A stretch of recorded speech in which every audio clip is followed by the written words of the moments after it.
Hello and welcome to our channel. Today, we're diving deep into the heart of modern marine navigation, Ecdis, the electronic chart display and information system. We'll explore its basic operations and, more importantly, how it complies with the complex web of international maritime regulations. Whether you're a seasoned mariner, a cadet, or just fascinated by the shipping world, this guide is for you. So, what exactly is Ecdis? Think of it as the ultimate GPS for ships, but with layers upon layers of critical information. At its core, Ecdis displays official electronic navigational charts, or ENCs.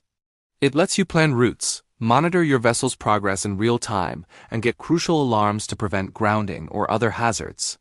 By integrating with GPS, gyrocompass, and speed logs, it gives you a complete picture of your ship's position, course, and speed. Now let's connect this to the rules of the sea, starting with the big one, the IMO, or International Maritime Organization. IMO, International Maritime Organization, Performance Criteria. IMO sets the international standards for Ecdis under Resolution A817-19 and MSC.23282. Ecdis must display official electronic navigational charts, ENCs issued by or on behalf of hydrographic offices. Provide real-time positioning, route monitoring, and automatic alarms for safety of navigation. Be capable of updating charts automatically and maintaining navigational integrity. Have a redundant system or backup arrangement to ensure continuous safe navigation. Information obtained from Ecdis, vessel position, course and speed, integrated with GPS and log. Charted depths, navigational aids, coastline, and hazards. Safety contour, safety depth, and isolated danger indicators. Automatic alarms for grounding, deviation from route, or crossing safety contour. The IMO sets the global performance standards for ECDIS. It mandates that every system must use official ENCs, provide real-time positioning, and have a reliable backup.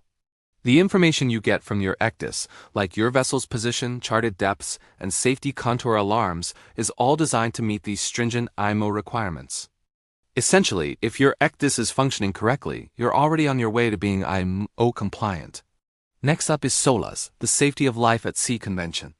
SOLAS, Safety of Life at Sea Convention, Chapter 5, Regulation 19.2.1.4. Mandates that Ecdis is the primary means of navigation for certain vessels. Ecdis must information obtained. For many vessels, SOLAS Chapter 5 makes Ecdis a mandatory primary means of navigation. This means your system must be operational at all times while underway.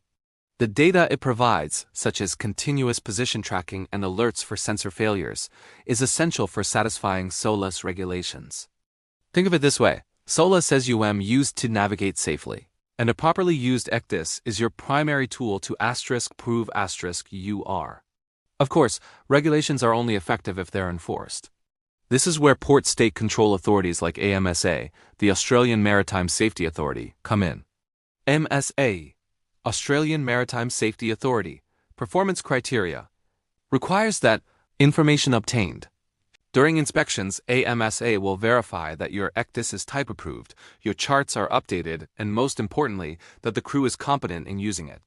They'll check your alarm logs and safety settings in navigating safely in their waters. Your Ecdis records, showing your track relative to restricted zones, become your proof of compliance. But what about the human element? That's where STCW and the MLC come into play. STCW, Standards of Training, Certification, and Watchkeeping. Performance Criteria. Information obtained. The STCW code, which stands for Standards of Training, Certification, and Watchkeeping, requires officers to be thoroughly trained and competent in Ecdis operation. MLC, Maritime Labor Convention. Performance Criteria.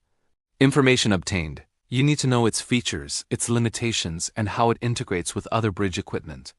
Your training certificates and the ability to demonstrate your skills during an inspection are key. The Maritime Labor Convention, or MLC, focuses on crew welfare. It ensures that watchkeepers are well rested and working in an ergonomic environment.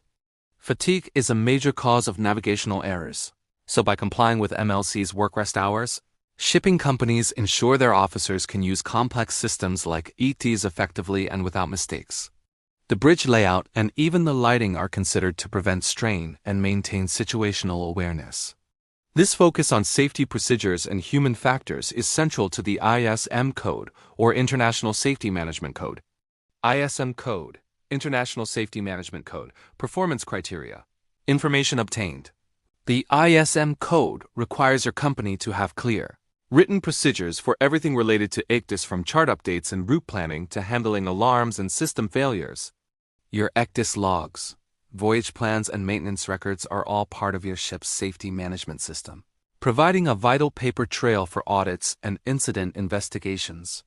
Let's not forget about our planet. MARPOL, the Marine Pollution Convention, aims to prevent pollution from ships. Ecdis is a powerful tool for environmental compliance. By displaying special areas, emission control areas, and other sensitive zones directly on the chart, it helps navigators plan routes that avoid them. Your vessel's recorded track on the Ecdis can serve as evidence that you have respected these environmental boundaries.